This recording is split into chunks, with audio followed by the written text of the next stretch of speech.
Welcome to my channel on lesson academy. आज के इस सेशन में हम बात करने वाले हैं कोको आइलैंड की।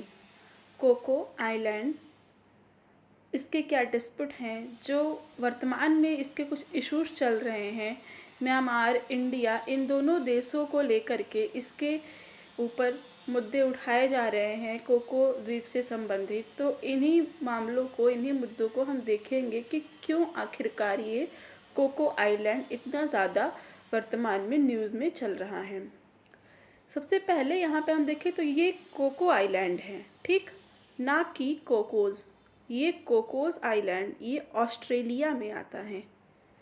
इसके आगे, कोको के आगे अगर एस है तो वो कोकोज़ आइलैंड है, जो कि ऑस्ट्रेलिया के अंतर्गत आता है। और यहाँ पे हम कोकोज़ की नहीं, कोको की बात कर रहे हैं। ओनली COCO, कोको आइलैंड की हम यहाँ पे बात कर रहे हैं। तो यहाँ पे इन दोनों के बीच का डिफरेंस मालूम होना चाहिए। ओके, देन हम बात करेंगे कि आखिर क्या इशू है इस द्वीप को लेकर के, क्या रोल है इसमें इंडिया का, क्या रोल है इसमें म्यांमार का, और क्यों इसमें चाइना इंटरफेयर कर रहा है, क्या रोल है इसमें चाइना का। तो इस पूरे डिस्प्यूट को हम देखेंगे। उन सब के पहले हम बात करेंगे म्यांमार में क्या इशू चल रहा है। म्यांमार डिस्प्यूट को जानना इसके पहले काफ़ी ज़्यादा महत्वपूर्ण है। सबसे पहले ये जानना कि म्यांमार के मौजूदा हालात क्या हैं। तो जैसा कि म्यांमार में हाल ही में तख्ता पलट किया गया है, वहाँ की सेना द्वारा वहाँ की लोकतांत्रिक सरकार को हटा दिया गया, आंग सांग सूकी की सरकार को हटा दिया गया, और सेना अपना शासन म्यांमार में इस समय चला रही है। और साथ ही साथ म्यांमार के अंदर बहुत ही ज़्यादा अराजकता का पूरा माहौल क्रिएट हो चुका है, बहुत ही ज़्यादा अशांति हो गई है। वहाँ की जनता को वहीं की सेना बेरहम की तरह मार रही है, हज़ारों लोगों को, हज़ारों बच्चों, महिलाओं, बूढ़ों, किसी को नहीं देख रही है, सबको मार रही है वहाँ की सेना। काफ़ी ज़्यादा हिंसा का माहौल है इस टाइम म्यांमार में। और चूँकि डेमोक्रेटिक गवर्नमेंट अब वहाँ नहीं रह गई है, लोकतंत्र अब वहाँ नहीं है, तो मनमाने ढंग से सेना वहाँ पे अपना काम कर रही है। और रही बात चाइना की, तो चाइना खुल कर के सेना का सपोर्ट कर रहा है। क्यों? क्योंकि चाइना एक कम्युनिस्ट पार्टी की सरकार है, एक कम्युनिस्ट गवर्नमेंट की सरकार है चीन। और इस वजह से चूँकि वो लोकतंत्र में उतना भरोसा नहीं करता, लोकतंत्र में उसका उतना विश्वास नहीं है, इस वजह से चाइना वहाँ पे सेना की शासन को काफ़ी ज़्यादा सपोर्ट कर रही है म्यांमार के अंदर। और इंडिया के रोल की अगर बात की जाए तो इन सब में इंडिया क्या रोल निभा रहा है, क्योंकि अपना इंडिया ये अपने साउदर्न इंडिया का पार्ट है। तो बीच में इधर बांग्लादेश है और उसके जस्ट बगल में म्यांमार है और उसके पूरा ऊपर ये हमारा चाइना है।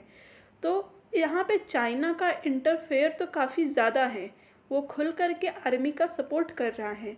लेकिन भारत जो अपने आप में दावा करता है कि वो पूरे विश्व का सबसे बड़ा लोकतंत्र है, सबसे सफल लोकतंत्र है, जिसका दावा किया जाता है भारत की ओर से, तो एक लोकतांत्रिक देश, विश्व का सबसे बड़ा लोकतांत्रिक देश, कि अपने पड़ोस में हो रहे एक लोकतांत्रिक देश में इस तरीके के वाक़ये में क्या कदम उठा रहा है। अगर हम इसकी बात करें तो यहाँ पे भारत ने अभी तक कुछ भी नहीं किया है, जो कि एक बहुत ही गलत कदम है भारत की ओर से। भारत को यहाँ पे ज़रूर कुछ करना चाहिए। भारत के पास एक अपॉर्चुनिटी है, एक अवसर है पूरे विश्व को ये दिखाने के लिए कि भारत वर्तमान में जैसा पहले था अब उससे कहीं ज़्यादा शक्तिशाली हो गया है। अपनी शक्ति के प्रदर्शन का भारत के पास ये एक बहुत सुनहरा अवसर है। और साथ ही साथ इसके प्रतिद्वंदिता में चीन सामने खड़ा है। इस जगह भारत का एक मजबूत ठोस कदम उठाना बहुत ही ज़्यादा आवश्यक है। और इसी को लेकर के ये पूरा हम आज का इशू देखेंगे। तो म्यांमार में तो अशांति है ही, चाइना उसका सपोर्ट कर रहा है, भारत को उसके अगेंस्ट बोलना चाहिए, खुल के बोलना चाहिए, लेकिन भारत नहीं बोल रहा है। इसका सबसे बड़ा एग्जाम्पल अगर हम देखें कि भारत किस तरीके से इसमें बिल्कुल भी इंटरफेयर नहीं कर रहा है, बिल्कुल अपना हाथ खड़ा किए हुए है, तो इसका सबसे बड़ा उदाहरण हाल ही में हुए UN के जनरल असेंबली के जो मीटिंग थी, जिसमें म्यांमार के मुद्दे को उठाया गया था। म्यांमार के मुद्दे को उठाया गया और सभी देशों ने मिलकर के ये फैसला लिया को कि म्यांमार में बड़े हथियारों की सप्लाई नहीं की जाएगी, नहीं बेचे जाएंगे। ऐसा एक एग्रीमेंट किया गया, ऐसा एक समझौता किया गया सभी देशों को लेकर के। 119 देशों ने इसका समर्थन किया और एक देश ने इसके पक्ष में नहीं बोला, मतलब उसने म्यांमार की सेना की शासन का सपोर्ट किया और 119 देशों ने लोकतांत्रिक सरकार का सपोर्ट किया म्यांमार में। लेकिन वहीं 36 देश इस मीटिंग में शामिल ही नहीं हुए और उन 36 देशों में हमारा इंडिया भी एक देश था जो कि इस मीटिंग में शामिल नहीं हुआ। यूएन की जनरल असेंबली के मीटिंग में भारत नहीं शामिल हुआ, जबकि भारत को सबसे पहले इस पे खुल के आना चाहिए और खुल के यहाँ पे सपोर्ट करना चाहिए था म्यांमार की लोकतांत्रिक सरकार का, क्योंकि भारत के लिए ये बहुत ही महत्वपूर्ण है।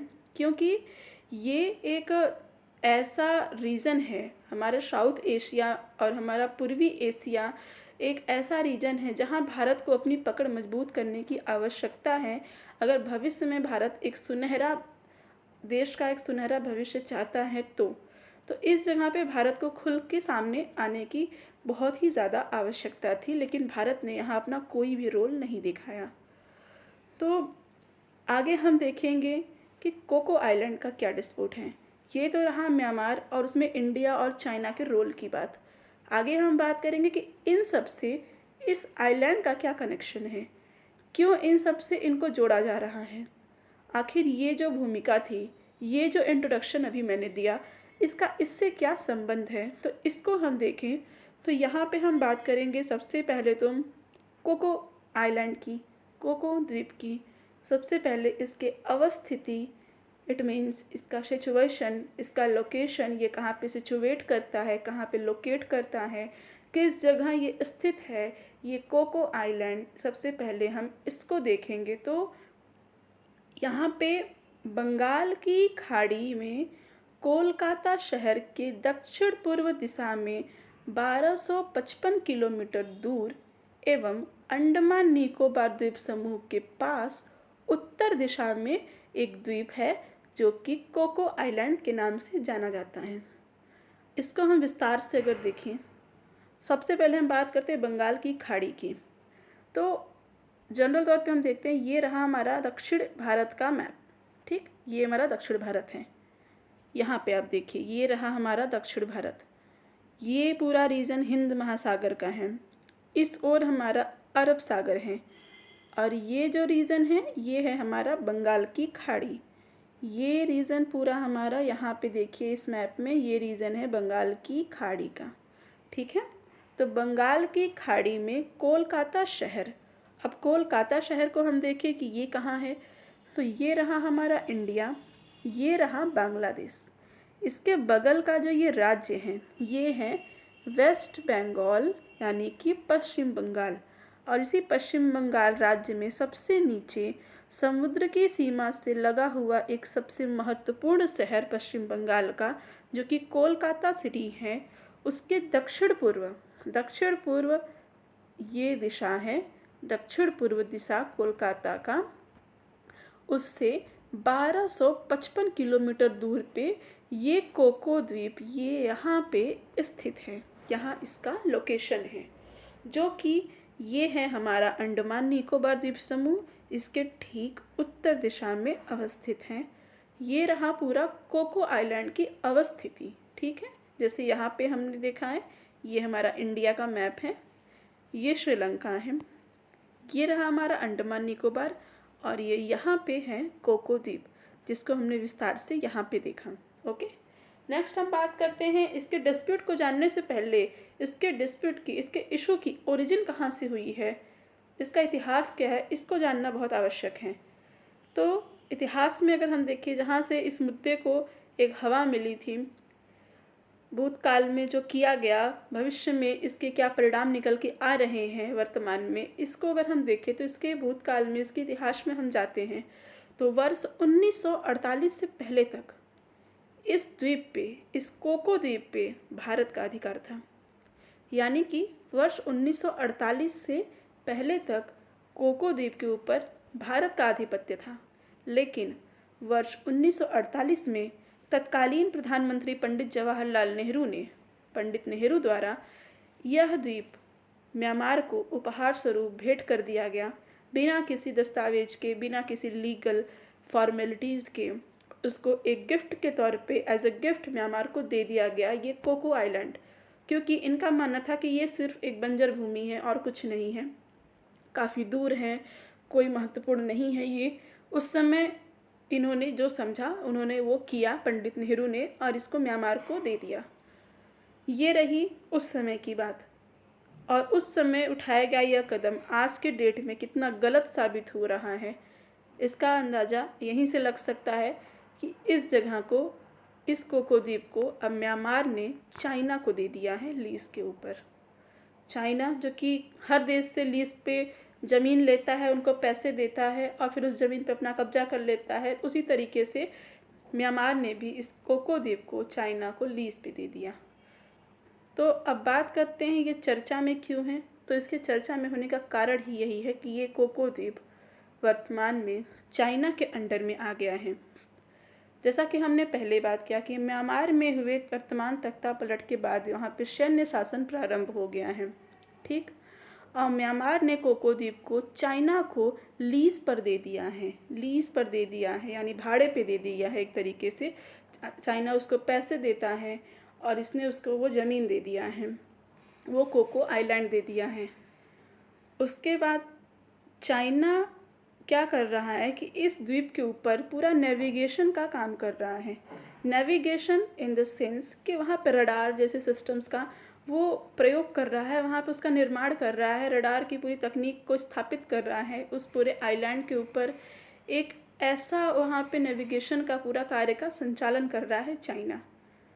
अब हम ये देखें कि ये आखिर इससे करने से भारत को क्या नुकसान हो सकता है, तो बहुत बड़ा नुकसान हो सकता है।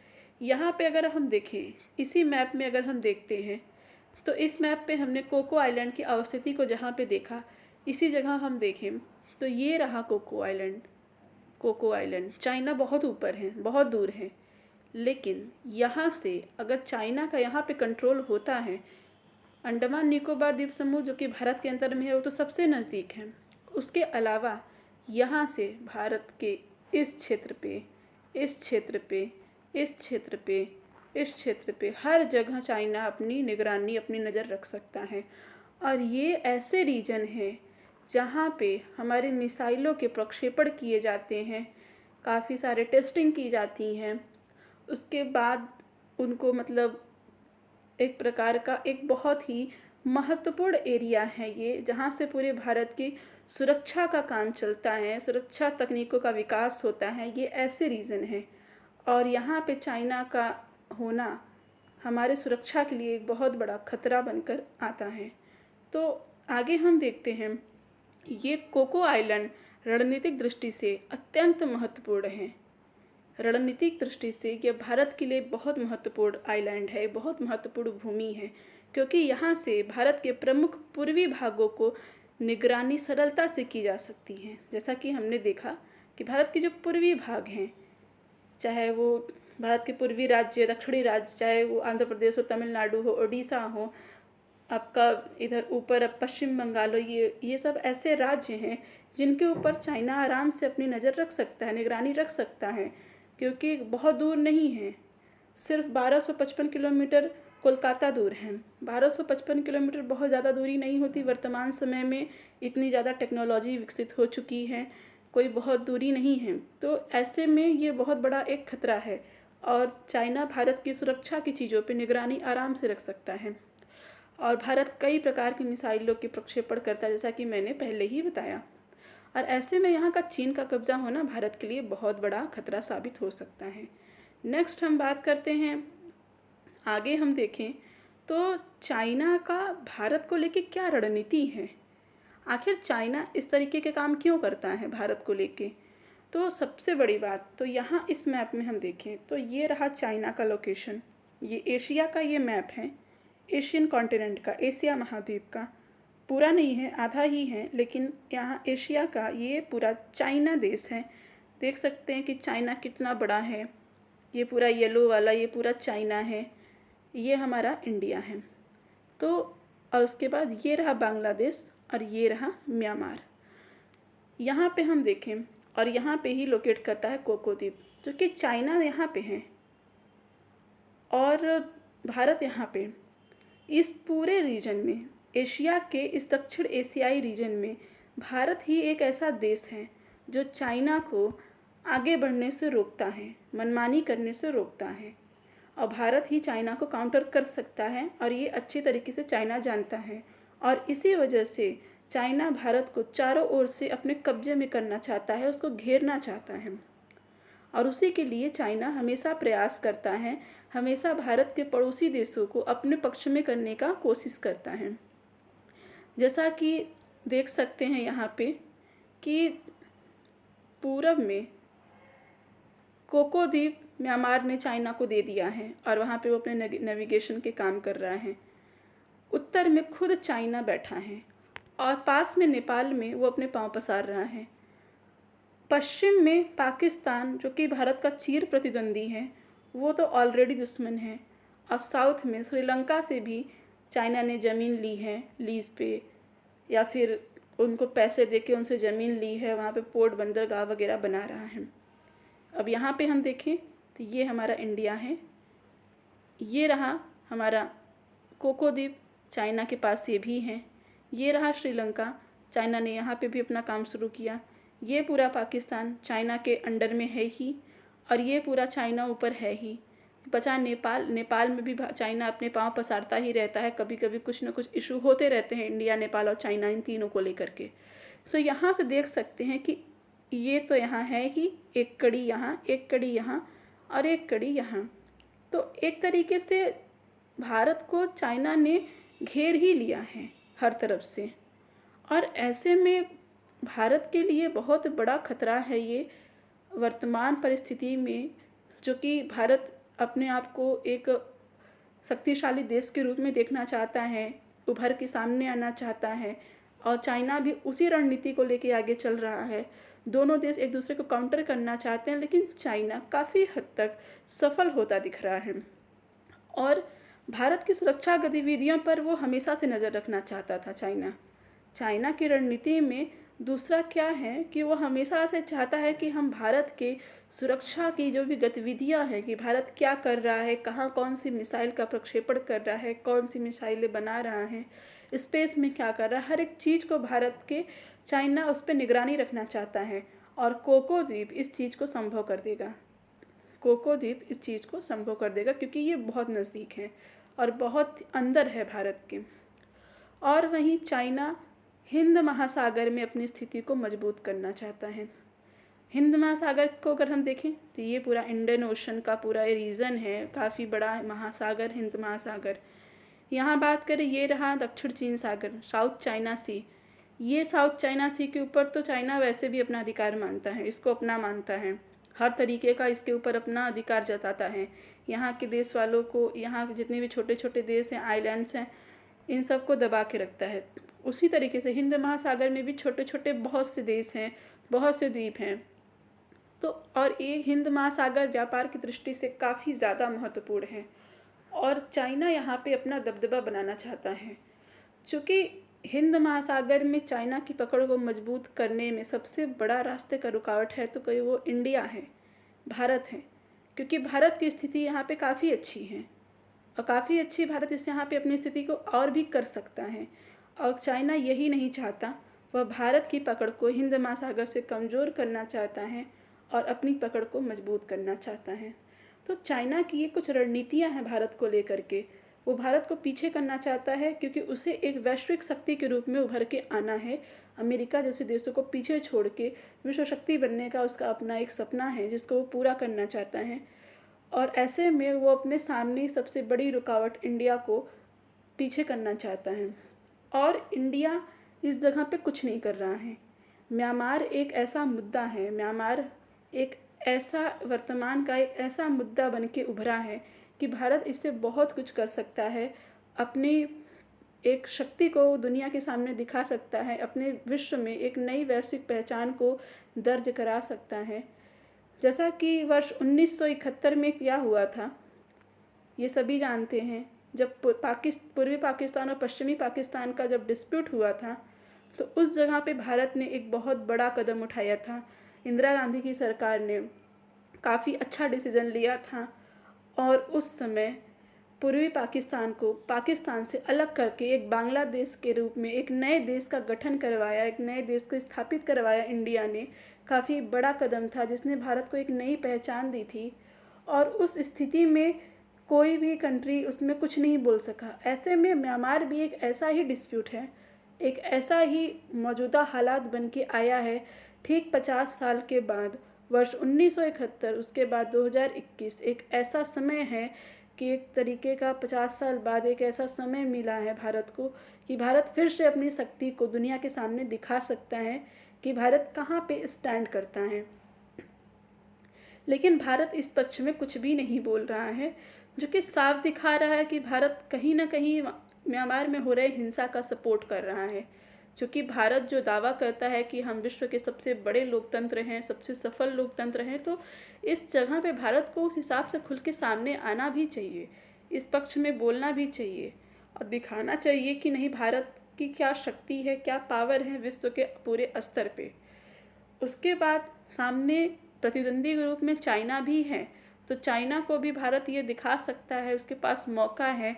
हाल में चाइना के साथ भारत के कितने कॉन्फ्लिक्ट हुए हैं, ये अवसर है कि वो कहीं ना कहीं चाइना को एक जवाब दे सकता है इस म्यांमार के इस विवाद के माध्यम से। उसके अलावा और भी कई रास्ते हैं भारत के पास। भारत सबसे पहले तो इस कोको आइलैंड को रिकैप्चर कर सकता है, बहुत ही आसानी से कर सकता है, क्योंकि यह कोको आइलैंड तत्कालीन प्रधानमंत्री पंडित जवाहरलाल नेहरू ने म्यांमार की लोकतांत्रिक सरकार को एज ए गिफ्ट दिया था, न कि वहाँ की सेना को दिया था।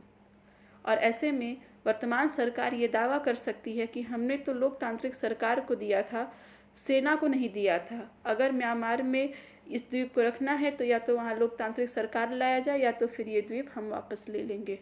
ऐसा भारत कर सकता है, एक अपनी पकड़ को मजबूत कर सकता है इस रीजन में, और चाइना को कोको आइलैंड से बाहर निकाल सकता है और म्यांमार को अपने हाथों में पकड़ के रख सकता है, अपनी रणनीतियों को फुलफ़िल कर सकता है। इंडिया के पास ये एक बहुत सुनहरा अवसर है और वर्तमान परिस्थिति से भारत को अवश्य लाभ उठाना चाहिए, क्योंकि म्यांमार में भारत को अग्रणी रूप से आना भारत को एक नई वैश्विक पहचान दिलाएगा। और साथ ही साथ जैसा कि डोकलाम में हुआ था, डोकलाम विवाद जो कि 2016-17 में हुआ था, उसमें हमने देखा था कि जिस तरीके से भूटान की ज़मीन पे चाइना ने कब्जा करना चाहा था, लेकिन भारत ने वहाँ पे डट कर चाइना का सामना किया और आखिरकार चाइना की आर्मी को पीछे हटना पड़ा था डोकलाम से। तो उसके बाद भारत को एक बहुत नाम मिला था, 1971 का सभी जानते हैं। तो ये भी आज एक अवसर के रूप में है। और चाइना ने जो हाल ही में किया था, पिछले वर्ष जो चाइना ने भारत में किया, भारत के जवानों के साथ किया, सैनिकों के साथ किया, तो यहाँ पे भारत उसको मुंह तोड़ जवाब दे सकता है। तो भारत को चाहिए कि वो इस ओर कुछ कदम उठाए, अपने खुल के आए, अपने लोकतंत्र को वो साबित करे और अपने आसपास में भी लोकतंत्र को बहाल करे, जो कि भारत के भविष्य के लिए बहुत ही ज़्यादा महत्वपूर्ण है। तो इस वीडियो में हमने शुरुआत से क्या देखा उसको हम एक बार फ्लो में देख लेते हैं। तो इसमें हमने बात की म्यांमार के डिस्प्यूट की, उसके बाद हमने कोको आइलैंड की अवस्थिति की बात की। एक बार फिर से इसकी अवस्थिति को समझा देते हैं। यहाँ पे ये रहा इंडिया, ये रहा बांग्लादेश, ये रहा म्यांमार, ये रहा अंडमान निकोबार, ये यहाँ पे है कोको आइलैंड, ये बांग्लादेश यहाँ पे है, म्यांमार यहाँ पे है, इंडिया यहाँ पे है, अंडमान निकोबार, ये रहा कोको आइलैंड। ये इसका लोकेशन है बंगाल की खाड़ी में, कोलकाता शहर के दक्षिण पूर्व दिशा में 1255 किलोमीटर दूर, अंडमान निकोबार द्वीप समूह के ठीक ऊपर उत्तर की दिशा में। तो हमने इसकी अवस्थिति की बात की, इसके इतिहास की बात की, उसके बाद हमने ये चर्चा में क्यों है इसकी बात की, भारत के लिए क्यों आवश्यक है और चाइना की क्या रणनीतियाँ हैं, चाइना तक क्या क्या करने में सफल हो चुका है, भारत को किस प्रकार से काउंटर कर रहा है, भारत के समक्ष क्या रास्ते हैं, क्या मार्ग हैं, इन सब के ऊपर हमने पूरा का पूरा डिस्कशन किया। तो जो तो इसका पूरा जो कंक्लूज़न निकलता है, इसका कंक्लूज़न यही निकलता है कि तत्कालीन प्रधानमंत्री पंडित जवाहरलाल नेहरू से जो गलतियाँ हुई वो वर्तमान प्रधानमंत्री से ना हो, वर्तमान सरकार ये गलती ना दोहराए।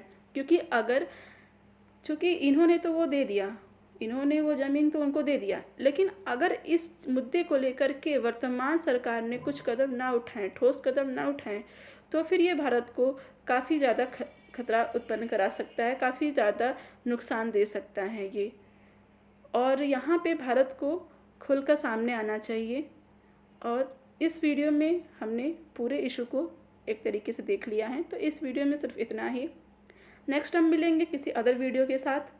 दूसरा हमारा स्पोर्ट एंड गेम का जो पूरा सीरीज़ है वो ऐसे चलता रहेगा, उस पर 1 बाय 1 किसी अदर गेम के, फिर किसी अदर गेम के, जब तक कि वो ख़त्म नहीं हो जाते उनके सारे टॉपिक उसके आते रहेंगे। ये कुछ इशू थे जिनको हमने एक अलग तौर पे इसको डिस्कस किया।